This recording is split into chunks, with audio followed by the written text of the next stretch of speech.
पर आमंत्रित करती हूँ मंचासीन महानुभावों का स्वागत अभिवादन करने के लिए।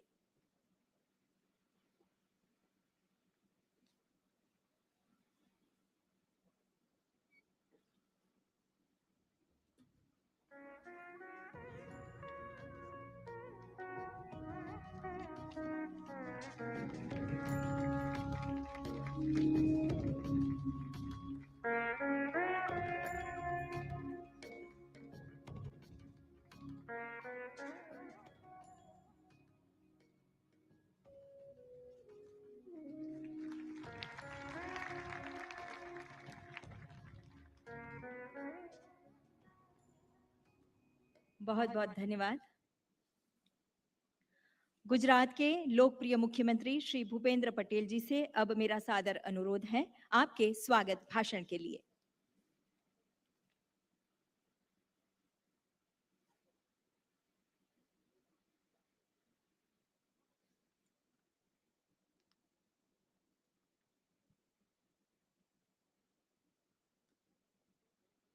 मिशन लाइफ के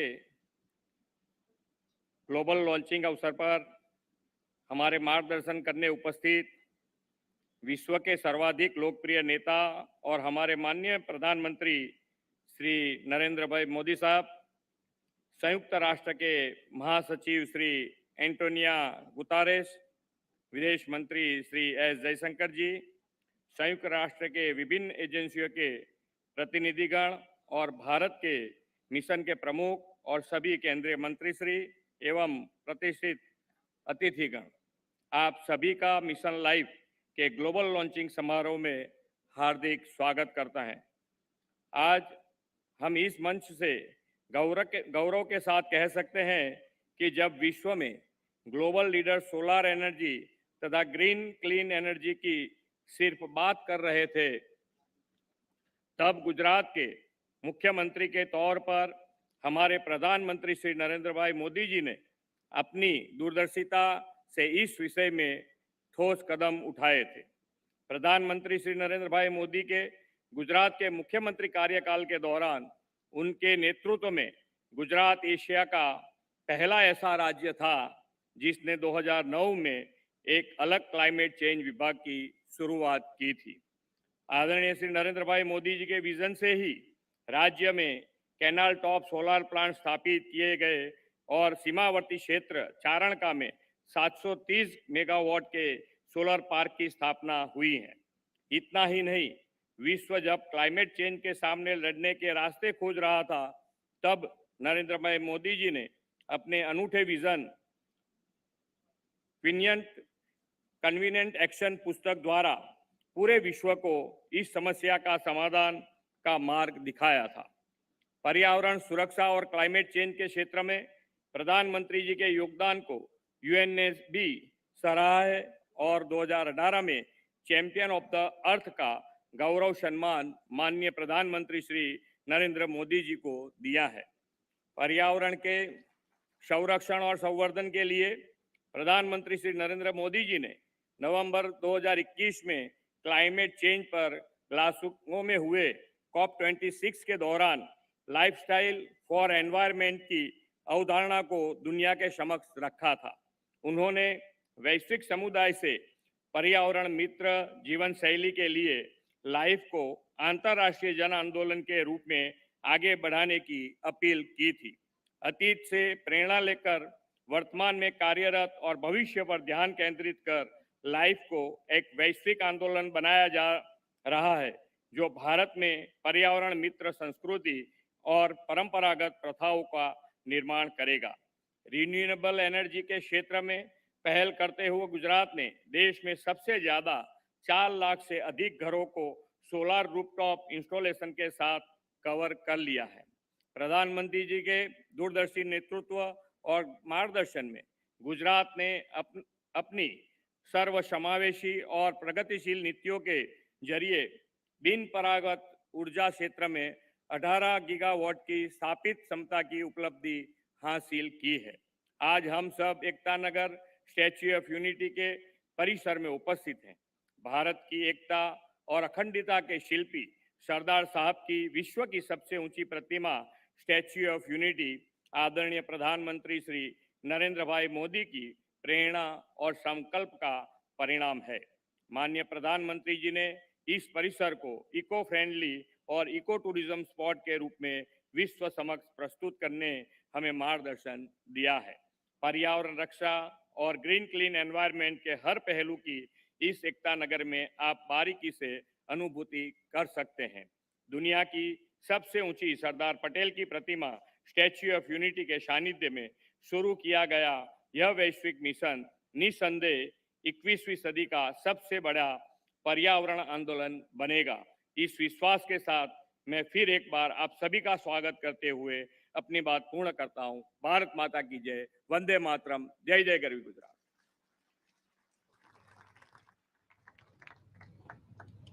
धन्यवाद मुख्यमंत्री जी। और अब समय है हमारे माननीय प्रधानमंत्री जी की संकल्पना से चरितार्थ और उनके दूरदर्शी नेतृत्व से अनुपालित लाइफ के सिद्धांत को दर्शाती और उसमें जन जन की भागीदारी का आह्वान करती एक लघु फिल्म के निदर्शन का।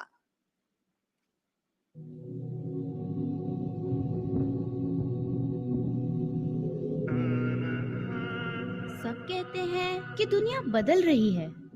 कभी कभी मुझे भी लगता है हमारी दुनिया बदल रही है, पर अच्छे के लिए नहीं, बुरे के लिए।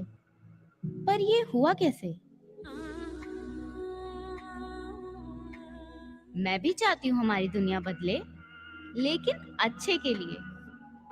और जब 2030 में मैं 21 साल की हो जाऊंगी, जोश और सपनों से भरी, सिर्फ मैं ही नहीं, लाखों लोग और भी, तब क्या हमारी दुनिया हमारे सपने पूरे कर पाएगी? 2030 तक ही तो हम सब ने सस्टेनेबल डेवलपमेंट गोल्स को पूरा करने का वादा किया है ना। मतलब आज से 2000 दिन बाद क्या हम वो वादा पूरा कर पाएंगे एक साथ? हाँ, बिल्कुल। शायद इसका हल हमारे पास है, बस जरूरत है तो इसे जन आंदोलन बनाने की, स्वच्छ भारत मिशन की तरह। यही तो लाइफ है। लाइफ, पता है ये मैंने सबसे पहले कहाँ सुना? ये एक शब्द है लाइफ, LIFE, यानी लाइफ स्टाइल फॉर एनवायरमेंट। आज जरूरत है कि हम सभी लोग एक साथ आकर कलेक्टिव पार्टिसिपेशन के साथ लाइफ स्टाइल फॉर एनवायरमेंट यानी लाइफ को एक अभियान की तरह आगे बढ़ाएं। ये एनवायरमेंटल कॉन्शियस लाइफस्टाइल का एक मास मूवमेंट बन सकता है। आज आवश्यकता है माइंडलेस और डिस्ट्रक्टिव कंजम्पशन के बजाय माइंडफुल और डेलिबरेट यूटिलाइजेशन की। लाइफस्टाइल फॉर एनवायरनमेंट भारत में बना दुनिया के लिए। हमारे प्रधानमंत्री जी की ये सोच सिर्फ भारत के लिए ही नहीं, पूरे विश्व के लिए है।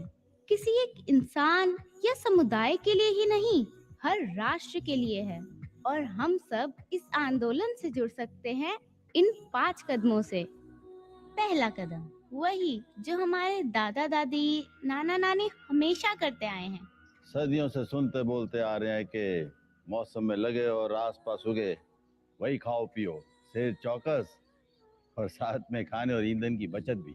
நமது உணவுகள் இப்பொழுது மாற்றப்பட்டிருக்கிறது. நாம் தினைகளை இந்த நேரத்தில் வரவேற்றுக் கொள்கிறோம். ஆனால் தினைகள் நமது உணவுகளையும் மகிழ்ச்சியையும் கலாச்சாரத்தையும் அறிவு கொண்டு இருக்கிறது. அதனாலே நாங்கள் தினைகளை வரவேற்றுக் கொள்கிறோம். दूसरा कदम, कदम उठाओ, समझे? मेरे रोज की सवारी, बस नंबर 11, मेरे पैर।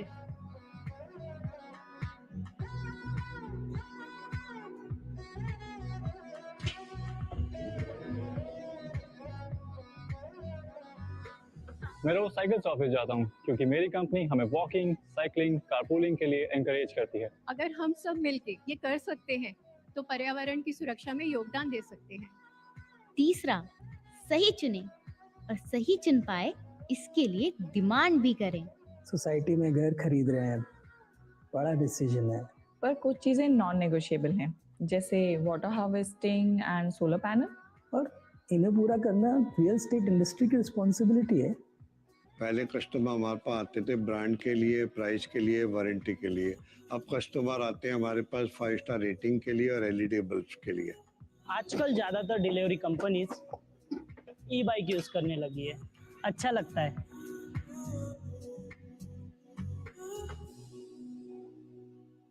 चौथा कदम सिंपल, लाइव स्विच ऑन करने के लिए स्विच ऑफ करो।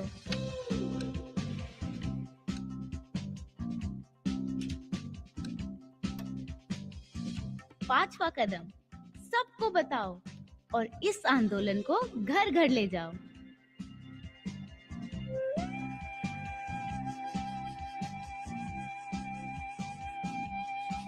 मेरे देश को अपना वादा याद है और वो वादा हम बातों से नहीं, काम से पूरा करेंगे और हर देश, हर इंसान को साथ लेके पूरा करेंगे।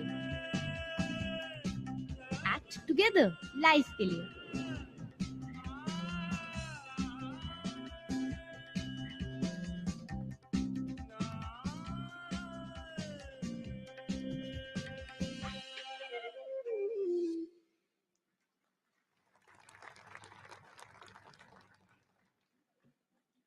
तो ये है लाइफ का जन आंदोलन।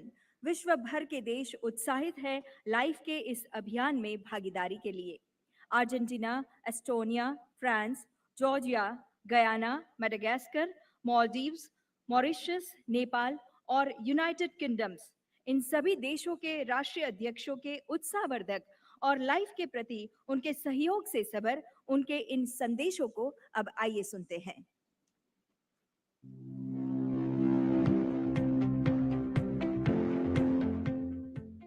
Buenas tardes a todos y a todas. Estoy aquí en Buenos Aires, pero no quise estar ausente en este encuentro, al que nos ha convocado el primer ministro Modi. El mundo vive un tiempo singular, un tiempo asignado ya no solo por una pandemia, sino por una profunda desigualdad. Una desigualdad que hace que muy pocos concentren el ingreso y el hambre se distribuya entre millones de habitantes del mundo. El mundo además sufre una crisis porque está usando y malgastando recursos no renovables que además generan efectos en el ambiente definitivamente maliciosos. También es cierto que esa concentración y la guerra que se ha desatado ha generado un problema en la seguridad alimentaria del mundo que debe llamar la atención de todos los países de la comunidad internacional. Frente a esa realidad, tenemos que ver cómo enfrentarla. Y me parece que esta iniciativa, la iniciativa LiFE, puede servirnos en mucho a encontrar un camino. Porque uno de los caminos es hacer que los estados y la sociedad civil puedan lograr los consensos necesarios para ir poco a poco saliendo de esta crisis que hoy vivimos. Tenemos que hacer que el mundo se desarrolle, que la pobreza baje, que la igualdad aparezca. Y tenemos que lograr para eso que las producciones sean sustentables, sean innovadoras y fundamentalmente sean respetuosas del medio ambiente. Sabiendo que la primera democracia del mundo, India, se ha abocado a buscar una salida, yo me quedo más tranquilo.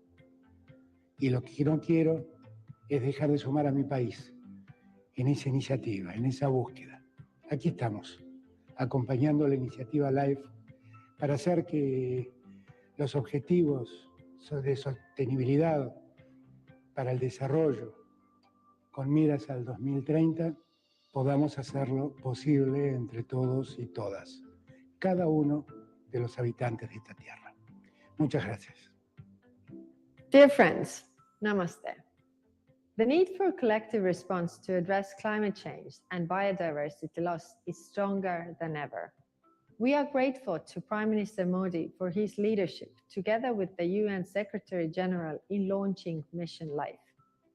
The power of change lies in working together towards a common goal and engaging all the people and communities on the planet.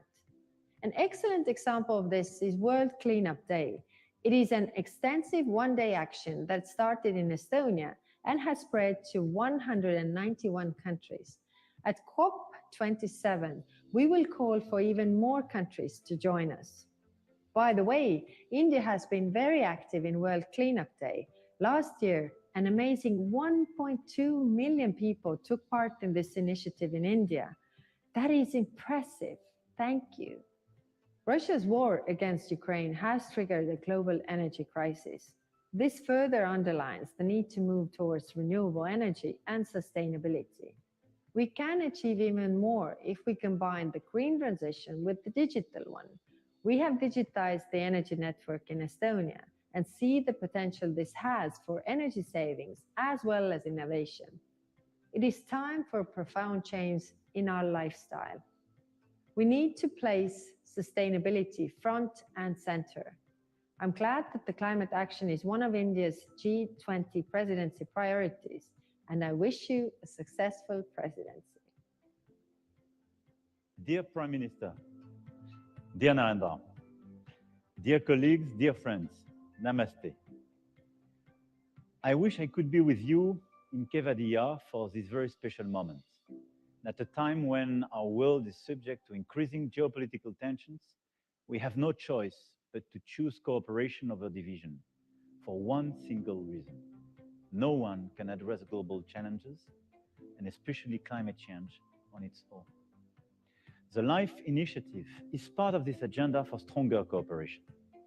I wanted to say a few words to wish you a great success in its implementation. At the current pace, if the global population reaches 9.6 billion by 2050, the equivalent of almost 3 planets could be required to provide the natural resources needed to sustain current lifestyles. Governments, businesses, people, we must therefore all cooperate and rethink our models and behaviors. Sustainable consumption is all about doing more and better with less. We are already on that track. The current surge in energy prices is leading many countries in Europe to take the path of sobriety. In France, we will reduce our energy consumption by 10%, acting all over the board in transportation, housing, industries, and other sectors. But this will not be a temporary response before going back to our old ways. What we are talking about is a paradigm shift, because we will not reach net zero by 2050 if we don't act on the demand side and substantially reduce our energy consumption. Beyond the current crisis, as the effects of climate change are already unfolding, every citizen should now be aware that it is no longer possible to use natural resources such as water as if they were inexhaustible. We need to meet this challenge together by promoting ambitious public policies in all sectors, by launching coalitions of the willing. I am pleased in that regard that France and India agreed on leading a global initiative on the end of single-use plastics, and by fostering a common partnership between citizens committed to change their lifestyles and therefore the world. The LiFE initiative, Prime Minister Modi, will give us this opportunity. France looks forward to working with India to make this initiative a success, including in the perspective of the Indian presidency of the G20 next year. Thank you for this initiative, and thank you for your attention and your commitment. Excellency Shri Narendra Modi, Honorable Prime Minister of India, dear ladies and gentlemen, dear friends, I am honored and pleased to address this distinguished audience at today's remarkable event and to congratulate India for taking the lead to launch this extraordinary mission in the beautiful city of Kevadia of India. Georgia welcomes and fully supports this global initiative timely introduced by His Excellency Narendra Modi, which promotes an environmentally conscious lifestyle that focuses on the principle of mindful and deliberate utilization. In this regard, we have already taken significant steps to fulfill our international commitments. as well as obligations under the EU-Georgia Association Agreement. To strengthen the environment-related governance systems in the country, Georgia has improved its environmental assessment systems and introduced more effective public participation mechanisms at the earliest possible stage of the environmental decision-making process. Major reforms have been carried out recently in the ambient air protection field to improve air quality throughout the country. Georgia is one of the few countries worldwide where national parks are a genuine high-level national priority, embedded in national policies and strategies. National parks of Georgia have experienced a significant increase, and nowadays it covers almost 12% of our territory. 40% of my country's territory is covered by forests. Therefore, sustainable forest management is an important priority for our government. We spare no effort to implement sustainable forest management that will support the ecological stability of forest ecosystems, enhance the socio-economic benefits for the public, and reduce the pressure on forests. In order to address the negative consequences of climate change, Georgia, in accordance with the Paris Agreement, has updated nationally determined contribution document, which sets a new 2030 climate change strategy and an action plan for mitigation measures. I'm proud to state that our country stays committed to continue intensive reforms for the better protection of the environment, biodiversity, and meeting its national and international climate goals. I strongly believe that all together we can achieve our common goal and save our planet. Thank you. Our planet is under threat. More than 75% of Earth's land is substantially degraded, undermining the well-being of billions of people. Collective action is needed to protect our planet. Here in Guyana, we have started. Our forest is the size of England, storing 19.5 gigatons of carbon, one of the lowest deforestation rates in the world. So we are leading by example, and we are building a Guyana on a low-carbon development strategy 2030 that not only look at the environmental value of what we have, but also look at how we can improve livelihood options, create new livelihood options for forested communities, and help people to become prosperous whilst at the same time safeguarding our environment. I therefore wish to extend best wishes to Prime Minister of India, Prime Minister Narendra Modi, on the launching of the Mission LiFE logo and mission document, which seeks to mobilize 1 billion Indians to become pro-planet people by 2027, who will practice simple environment and climate-friendly behavior in their daily lives. Congratulations, India, for taking the lead in pioneering this movement. Guyana is committed to protecting and promoting green economic activity through actions that support the Sustainable Development Goals. Simple actions taken every day by citizens across the globe will help to harness the full potential of this collective action. We must do everything within our power to protect and preserve the environment by making the necessary lifestyle changes. All of us, we have an individual and collective responsibility as a family of humanity to do our part in protecting and safeguarding our environment so that future generations can enjoy the beauty of the world we live in. Thank you. Excellences, Monsieur le Premier ministre de la République de l'Inde, Monsieur le Secrétaire général des Nations Unies, Mesdames et Messieurs, le changement climatique, la préservation et la protection de l'environnement est un sujet qui me tient particulièrement à cœur. Comme je l'ai annoncé lors de la 77e Assemblée générale des Nations Unies, les solutions doivent venir de chaque nation, chaque leader et chaque citoyen. Mais surtout, les pays émetteurs doivent tenir leur engagement. Cela demande un effort commun de chaque pays pour préserver notre planète. Nous savons tous que la forêt est le poumon de la Terre. Et pourtant, l'utilisation du charbon de bois et du bois de chauffe reste une pratique courante sur l'ensemble du continent africain en général et à Madagascar en particulier.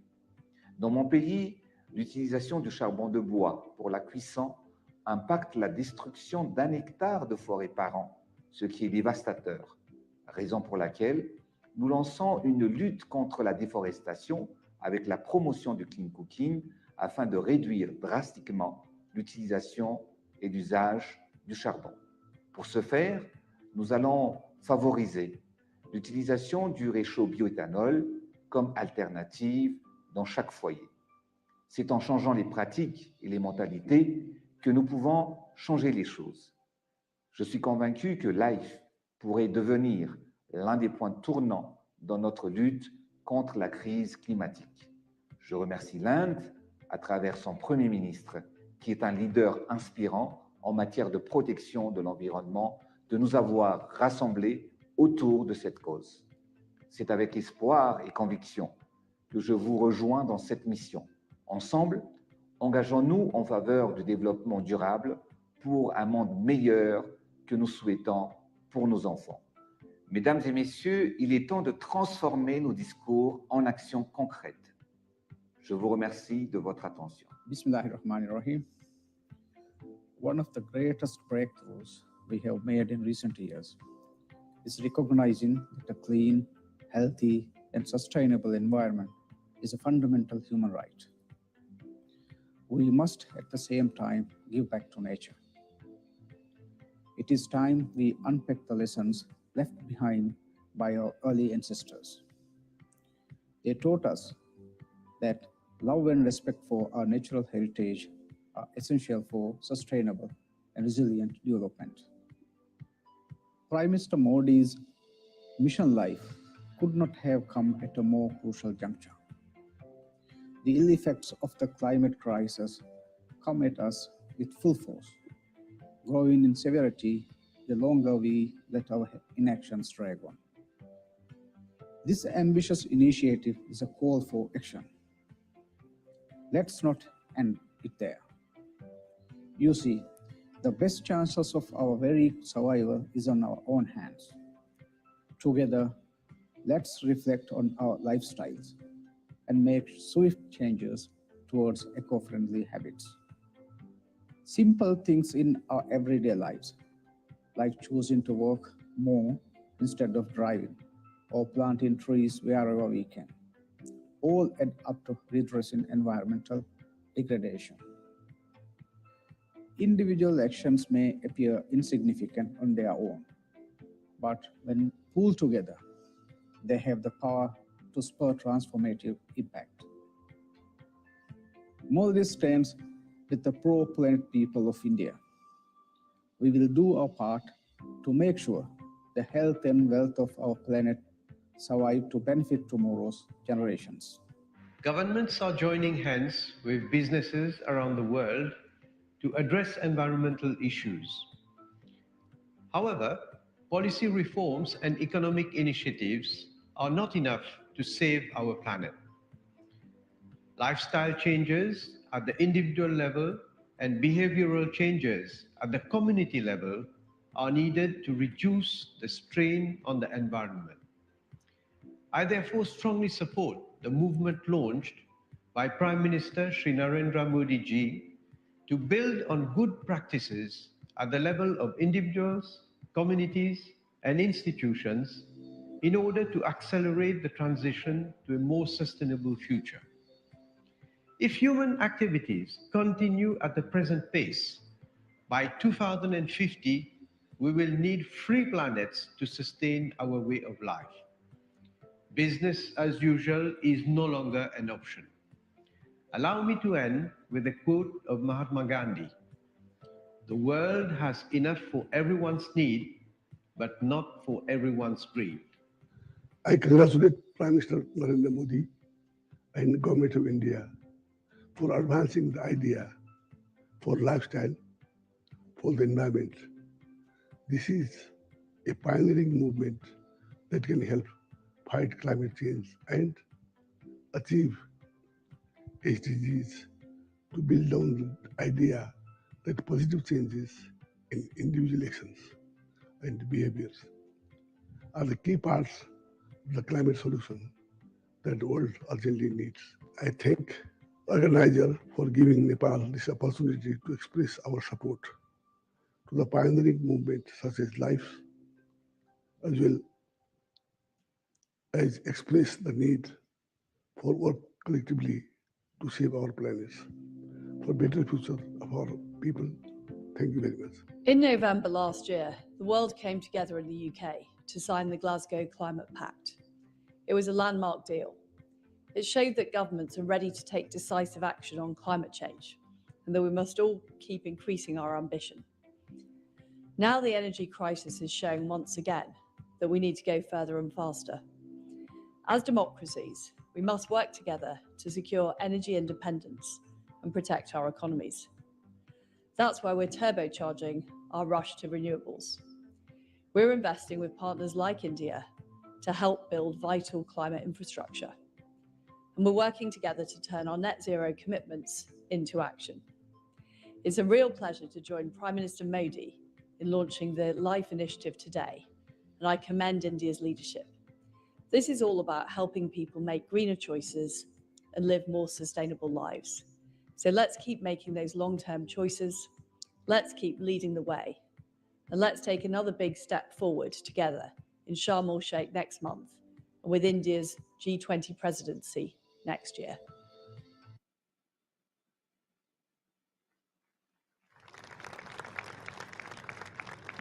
Thank you, one and all. Ladies and gentlemen, the august presence of Honorable Secretary General of United Nations, Mr. Antonio Guterres, is gracing the occasion today. May I now request you, sir, to address the gathering. Please, sir.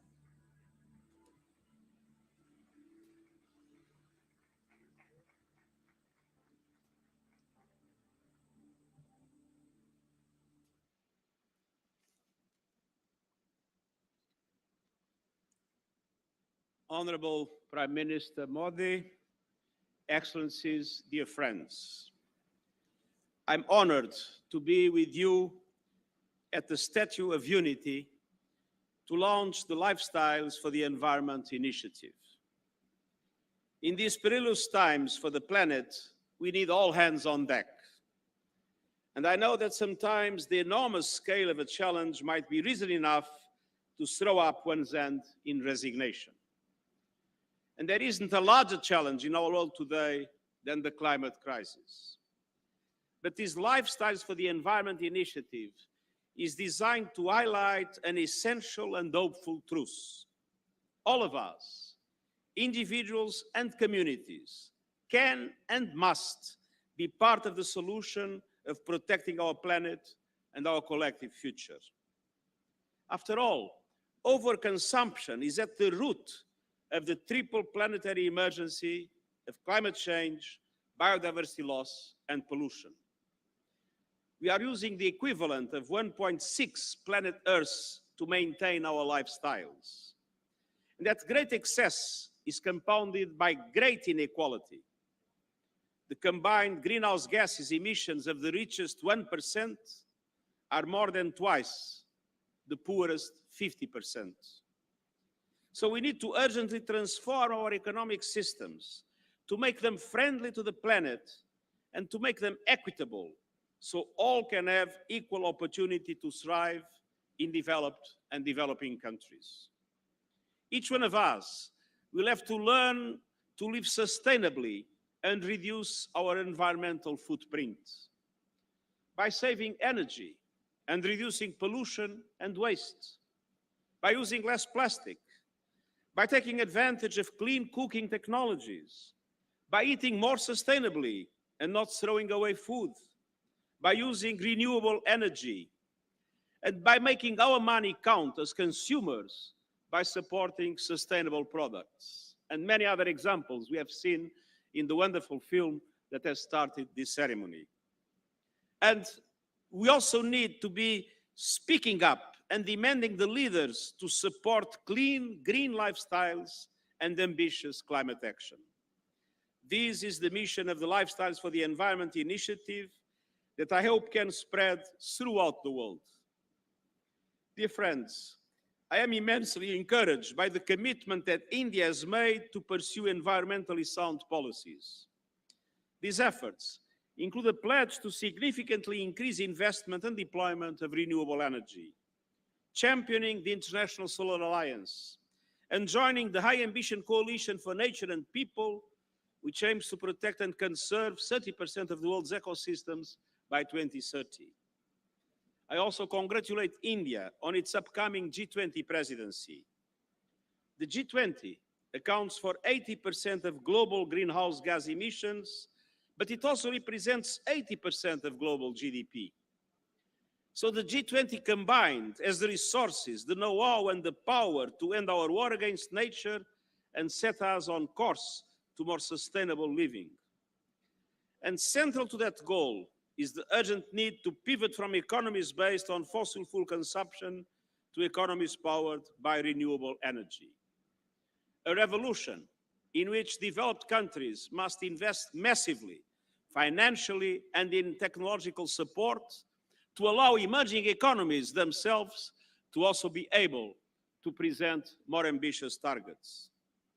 And the world counts on G20 economies to lead the way in progressively ending the use of coal by 2030 in OECD countries and 2040 in non-OECD countries.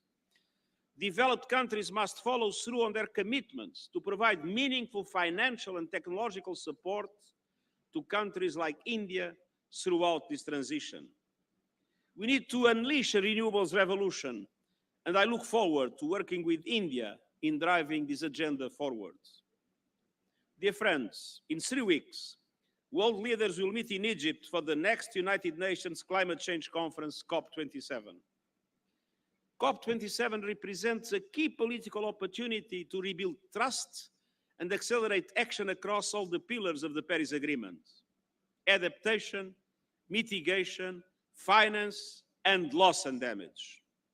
Full implementation of the financial commitments made in Paris, a quantum leap in support to adaptation in developing countries, and measurable progress and serious progress in loss and damage are essential conditions to reestablish trust between developing and developed countries around the world. With its vulnerability to climate impacts and its massive economy, India can play a critical bridging role. We have no time to lose. We are in imminent danger of failing to meet the goal of limiting global temperature rise to 1.5 degrees Celsius. And our global goal is to be net zero emissions by 2050. And to achieve this, we must collectively halve global emissions from 2010 levels by 2030. And as the LiFE initiative highlights, every citizen has a role to play. And that includes everyone, everywhere, using their voice to urge their leaders to take much needed ambitious climate action. Dear friend, as the Prime Minister of Mauritius has recalled, Mahatma Gandhi reminded us that the world has enough for everyone's need, but not enough for everyone's greed. That perfectly captures the situation we face now. Unfortunately, for the time being, greed is prevailing over need, and we need to reverse this trend. The planet is able to support each and every one of us, but we must treat its resources with wisdom and respect. So today, let us pledge to alter our economies and our lifestyles so we are able to share Earth's resources fairly and take only what we need. And let us count on India, as it assumes the G20 presidency, to help usher in a new era of sustainability fully in line with its history, its culture, and its tradition. Thank you.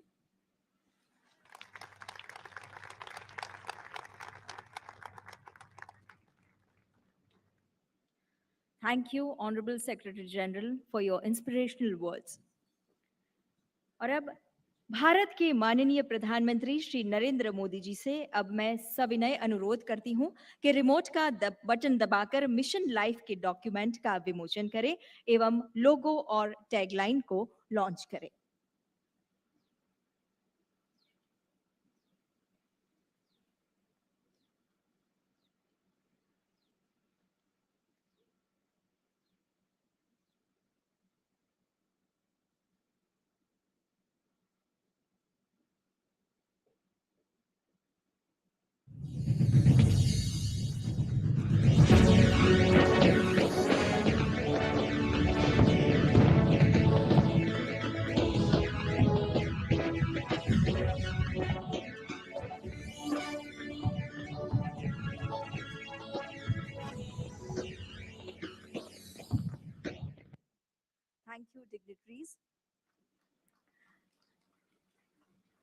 आइए हम भी करतल ध्वनि से इस launch का, इस क्षण के हम साक्षी बने।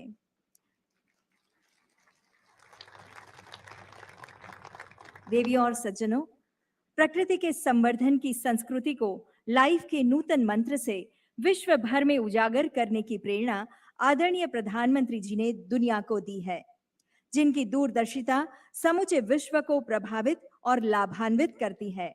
ऐसे वैश्विक नेता भारत के यशस्वी प्रधानमंत्री श्री नरेंद्र मोदी जी से अब सादर अनुरोध करते हैं आपके मार्गदर्शन के लिए।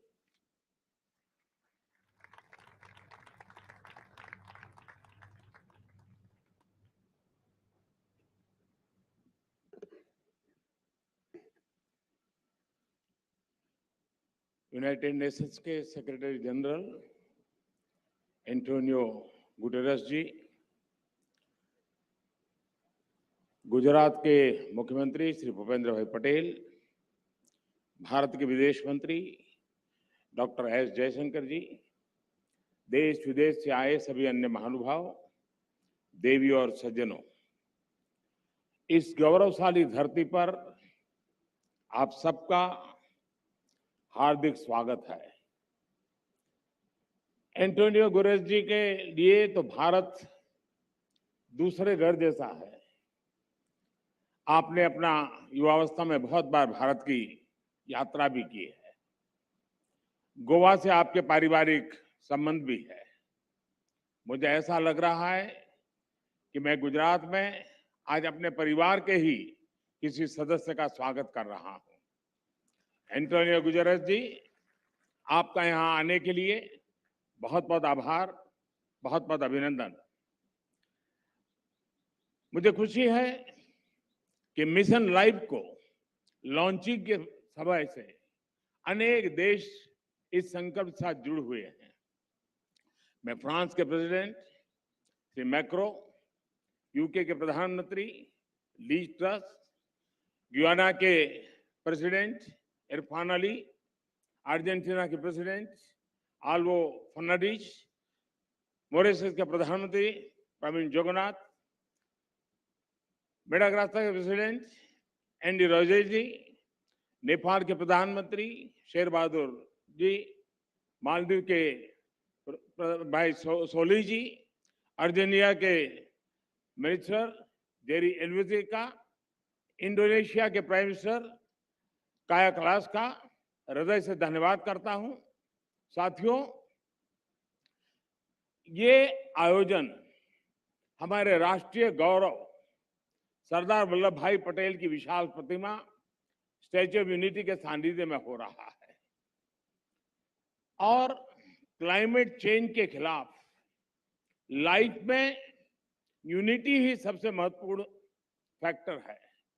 दुनिया की सबसे बड़ी प्रतिमा हमें पर्यावरण से जुड़े ऊंचे लक्ष्य तक तय करने और उन्हें पूरा करने की प्रेरणा देगी। साथियों, जब प्रतिमान विशाल होते हैं तो कीर्तिमान भी विशाल होते हैं। इस कार्यक्रम का आयोजन गुजरात में होना बहुत मायने रखता है और ये बिल्कुल उपयुक्त भी है। गुजरात भारत के उन राज्यों में से एक है जिसने सबसे पहले रिन्यूएबल एनर्जी और एनवायरनमेंट प्रोटेक्शन की दिशा में काफी बहुत कदम उठाना शुरू कर दिया था।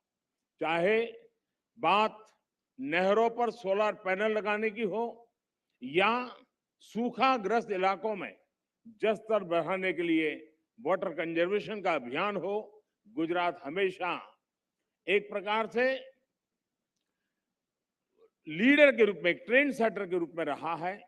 साथियों, क्लाइमेट चेंज को लेकर ऐसी धारणा बना दी है जैसे सिर्फ पॉलिसी से जुड़ा विषय है, लेकिन जैसे ही हम इस मुद्दे का पॉलिसी से जोड़कर देखने लगते हैं, जाने अनजाने में हमारे मन में ये बात बैठ जाती है कि इस पर सरकार ही कुछ करेगी, या फिर ये सोचते हैं कि अंतर्राष्ट्रीय संस्थाओं को इस पर कोई कदम उठाना चाहिए।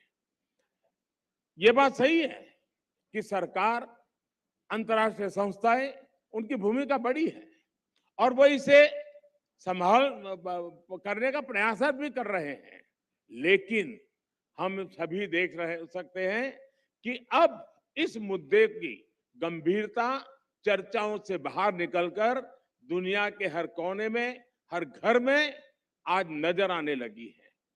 क्लाइमेट चेंज से हो रहे बदलाव लोग अपने आसपास महसूस करने लगे हैं। पिछले कुछ दशकों में हमने इस दुष्प्रभाव को और तेज देखा है, अप्रत्याशित आपदाओं को झेला है। आज हमारे ग्लेशियर्स पिघल रहे हैं, समुद्रों का जलस्तर बढ़ रहा है, हमारी नदियां सूख रही हैं, मौसम अनिश्चित हो रहे हैं और ये बदलाव लोगों को सोचने पर मजबूर कर रहे हैं कि क्लाइमेट चेंज के मुद्दे को सिर्फ पॉलिसी मेकिंग के लेवल पर ही नहीं छोड़ा जा सकता। लोग खुद महसूस करने लगे हैं कि एक व्यक्ति, एक परिवार और एक समुदाय के तौर पर उन्हें इस धरती के लिए, इस प्लेनेट के लिए कुछ न कुछ जिम्मेवारी उठानी चाहिए, खुद ने भी कुछ करना चाहिए। लोग जानना चाहते हैं कि अपने खुद के प्रयत्न में या परिवार के साथ और अपने समुदाय के साथ मिलकर वो कौन से कदम उठा सकते हैं जिससे धरती की सुरक्षा हो सके, इस पृथ्वी की सुरक्षा हो सके। इन सारे सवालों का जवाब मिशन लाइफ में है। मिशन लाइफ का मंत्र है लाइफस्टाइल फॉर एनवायरनमेंट। पृथ्वी पर रहने वाले प्रत्येक व्यक्ति को व्यक्तिगत प्रयासों की कामना के साथ ही आज ये मिशन लाइफ का ये विजन दुनिया के सामने रख रहा हूं। मिशन लाइफ इस धरती की सुरक्षा के लिए जन जन की शक्तियों को जोड़ता है, उनका बेहतर इस्तेमाल करना सिखाता है। मिशन लाइफ क्लाइमेट चेंज के खिलाफ लड़ाई का लोकतांत्रिक डेमोक्रेटिक एक प्रकार से उसका विस्तार कर रहा है, जिससे हर कोई अपने सामर्थ्य के हिसाब से योगदान दे सकता है। मिशन लाइफ इस बात पर भरोसा करता है कि छोटे छोटे प्रयासों का भी व्यापक प्रभाव हो सकता है। मिशन लाइफ हमें प्रेरित करता है कि हम सब अपनी रोजमर्रा की जिंदगी में ऐसा बहुत कुछ कर सकते हैं जिससे पर्यावरण की सुरक्षा हो। मिशन लाइफ ये मानता है कि अपनी लाइफस्टाइल में बदलाव करके एनवायरनमेंट की रक्षा की जा सकती है। ये आपको दो बहुत दिलचस्प उदाहरण देना चाहता हूं, बड़ी सरल बातें मैं बताना चाहता हूं।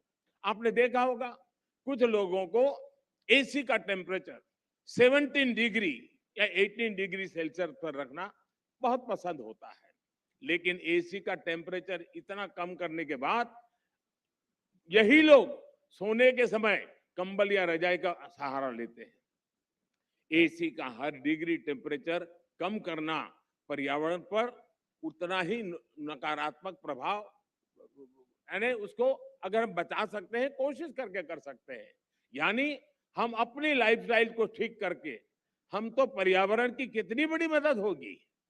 लाइफस्टाइल से जहां भी एक और उदाहरण मैं बताना चाहता हूं, हम देखते हैं कि कुछ लोग 5 किलोमीटर प्रति लीटर के एवरेज वाली गाड़ी लेकर के जिम जाते हैं और जिम में ट्रेडमिल पर जमकर अपना पसीना बहाने की कोशिश करते हैं।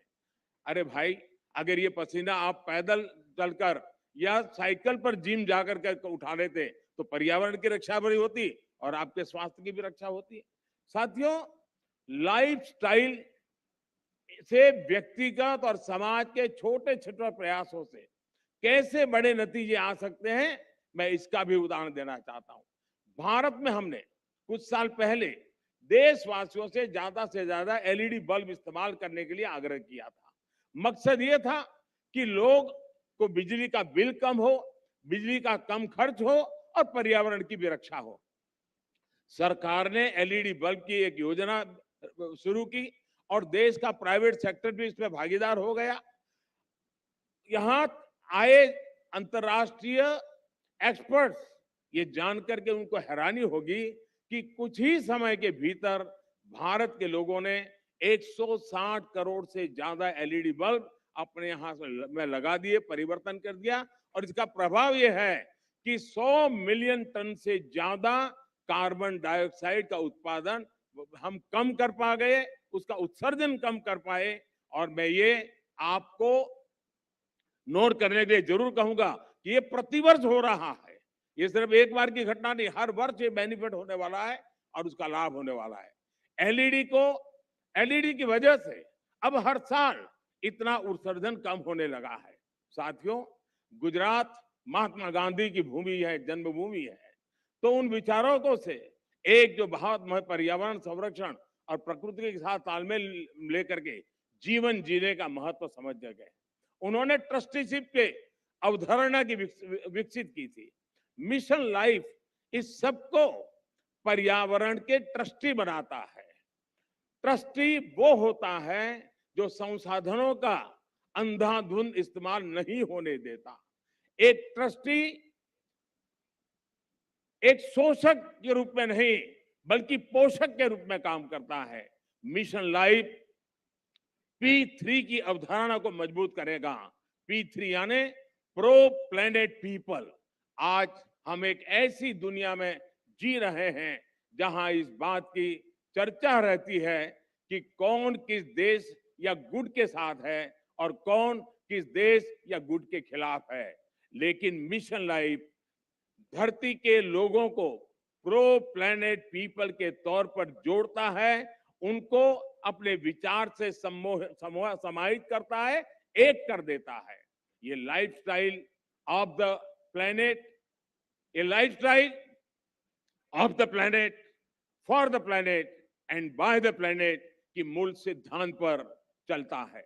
साथियों, अतीत से सीखकर ही हम बेहतर भविष्य का निर्माण कर सकते हैं।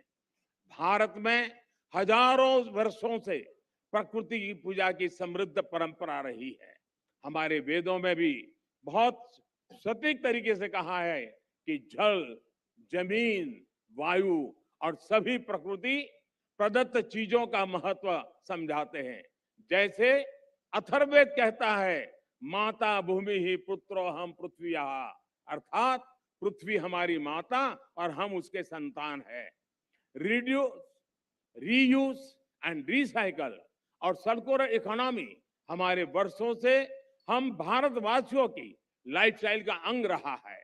और हम सभी जानते हैं कि दुनिया के कई हिस्सों में, कई देशों में ऐसी प्रथाएं आज भी है, प्रचलित है, जो हमें प्रकृति के साथ तालमेल बिठाकर चलने के लिए प्रेरित करती है।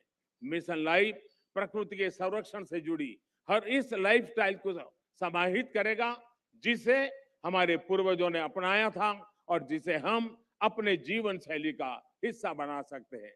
साथियों, आज भारत में सालाना प्रति व्यक्ति कार्बन फुटप्रिंट करीब 1.5 टन ही है, जबकि दुनिया का औसत 4 टन प्रति वर्ष का है।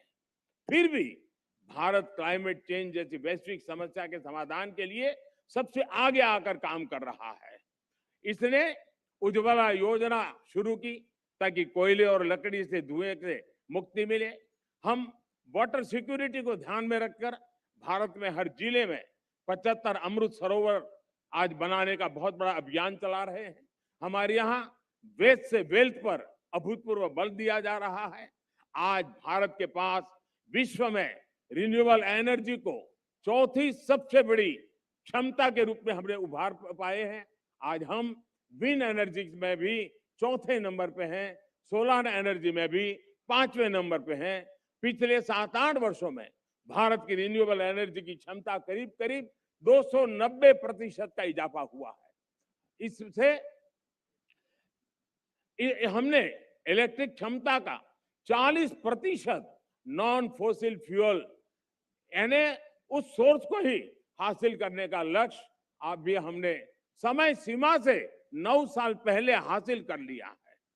हमने पेट्रोल में 10% इथेनॉल ब्लेंडिंग का लक्ष्य भी तय किया था और उसे भी समय सीमा से 5 महीने पहले ही हमने पूरा कर लिया है।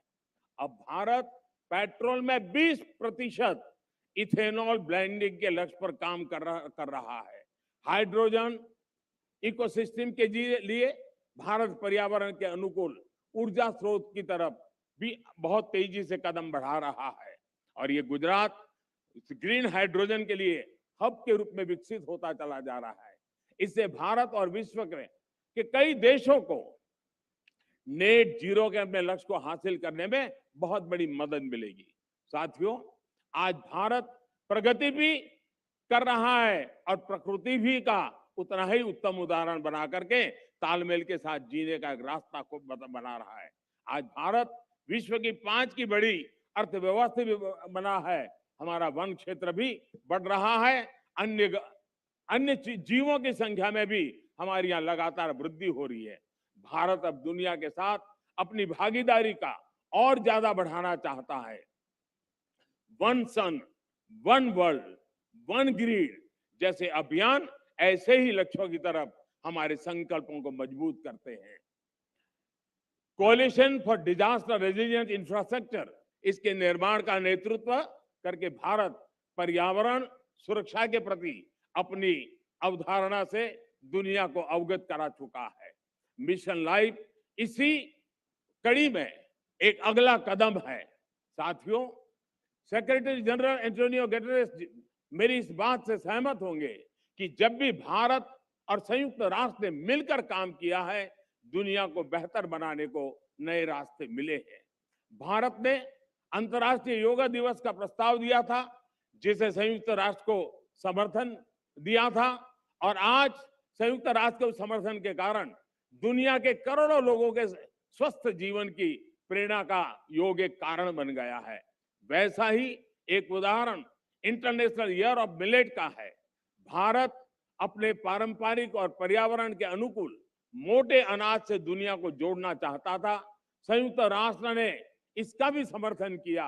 हम अगले साल इंटरनेशनल ईयर ऑफ मिलेट मनाने वाले हैं, लेकिन अभी से दुनिया भर में इसकी चर्चा प्रारंभ हो चुकी है। मुझे विश्वास है कि संयुक्त राष्ट्र के समर्थन से मिशन लाइफ को विश्व के हर कोने में, हर देश में, हर नागरिक तक पहुंचाने में बहुत बड़ी सफलता मिलेगी। हमें एक मंत्र को याद रखना है, प्रकृति रक्षति रक्षिता, अर्थात जो प्रकृति की रक्षा करते हैं, प्रकृति उनकी रक्षा करती है।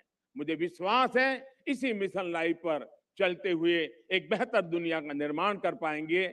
आप सभी का एक बार फिर मैं आभार व्यक्त करता हूं और यूएन के इस समर्थन के लिए मैं फिर से एक बार हृदय से धन्यवाद करते हुए मेरी वाणी को विराम देता हूं। धन्यवाद।